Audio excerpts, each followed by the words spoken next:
नमस्कार. मला कमेंटद्वारे विचारलं की हे पुढच्या भागाला थोडंसं क्रॉस कट केलेलं असतं तुम्ही गळ्याच्या, तर ते केल्यामुळे तुम्ही हुकलूक पट्टी कशी लावणार? तर हे मी दरवेळेस कट करतच असतो. पुढच्या गळ्याची ते 5 इंच दोरावरच्या आतमध्ये आणि खाली अर्धा इंच असं क्रॉस मध्ये कट केलं की पुढचा गळा असा पसरत नाही किंवा शोल्डर असं गळत नाही. त्यामुळे ही गळ्याची रुंदी आपण नेहमीप्रमाणे 1.5 कट केलेलीच आहे आणि इथं थोडंसं 5 इंच दोरावरच्या आत हे मी पुढे कट केलेलं आहे क्रॉसमध्ये. तर ह्याला हुकलूक पट्टी कशी लावायची म्हणे, तर तुम्ही लावून दाखवा म्हटले दादा. तर नक्की दाखवणार आहे मी तुम्हाला. तर चला मग. आता बघा तुम्ही इथे मी क्रॉस कापलेला आहे ना थोडंसं आतमध्ये. तर तुम्हाला तेच प्रश्न पडतो की इथं हुकपट्टी लुकपट्टी कशी लावायची. तर तुम्हाला दाखवतो मी. आता इथं आपल्याला हुक लावायचे आहेत.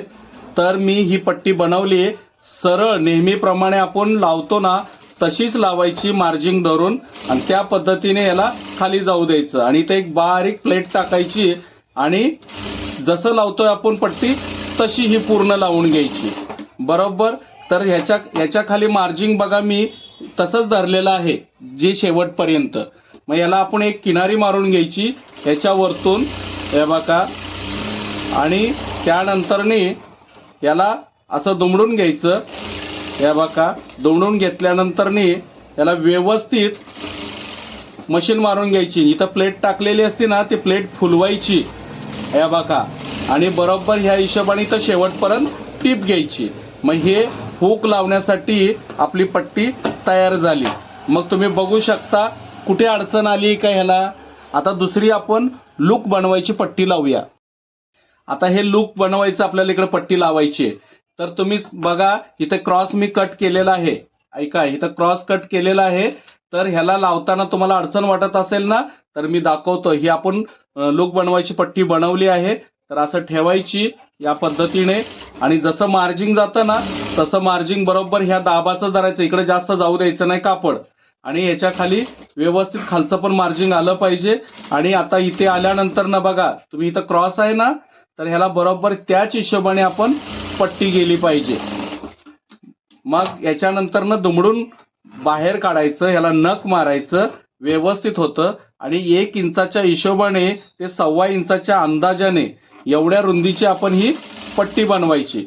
हे बघा, ह्याच्या खाली हे मार्जिंग घालून अशी व्यवस्थित सुबक आणि ठसठशीत लूक बनवायची पट्टी बनवायची. बघितली का. त्यानंतर ना आपण ह्याला किनारी मारून घ्यायची जरा ते व्यवस्थित सरळ राहण्यासाठी. बरोबर. मग त्यानंतरने आपण आहे ना, हे बघा, इथं खालचा भाग पहिला कट करून घ्यायचा.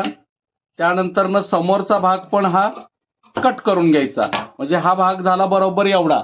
त्याला ही पट्टी लावलेली ब्लाऊजची याशी लावून बघायचं. इथं गळ्यापाशी धरायचं, परत इथं योकपाशी धरायचं आणि इथं बघायचं.